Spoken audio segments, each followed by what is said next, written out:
Okay, the question is, why do we need a lower gear? Or how does this lower gear make our life simple when we are riding uphill? If you recall the concept of mechanical advantage, this radius over here, which is the radius of rear sprocket, comes in the numerator, right? So, which means that if you increase this radius, you get a larger mechanical advantage. And larger mechanical advantage also means that you are going to get a larger output force, which is the force of friction in this case.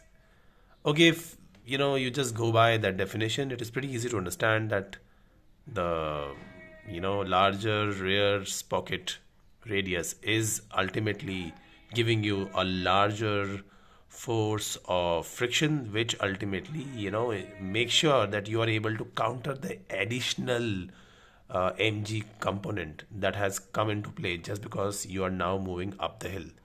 But sometimes these formula, they hide a bit of the concept. So what we'll try to do in this video is we'll try to understand this concept using torque and using the concept of force. So let's just check what are the forces acting on this. And over here what we see is that there is this force of friction, there is mg sine theta, and there is a force of friction in the front wheel as well. Ideally, if you are not moving on a slope, then this force of friction in the rear wheel must be equal to the force of friction in the front wheel, right? That's what you should have, and this is because you are not accelerating. However, if you have a finite slope, then you have an additional mg sine theta to take care of, which means that if you still want to not accelerate, or if you do not want to decelerate, your friction in the rear wheel has to increase. If this has to increase, or if this increases, then automatically you get a larger torque. How do you counter that larger torque? And that can be countered by, because you do not you can't increase this force, or let's say you don't want to increase this force.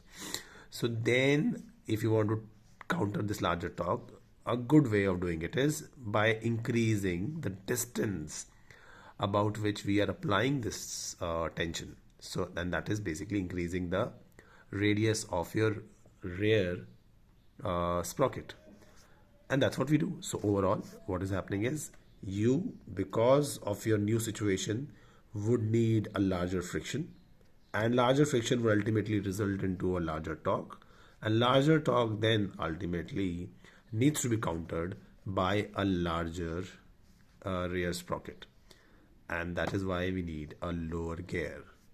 Okay, now the question that still remains is that how is this friction automatically increasing itself? What does happen to this friction so that it automatically increases?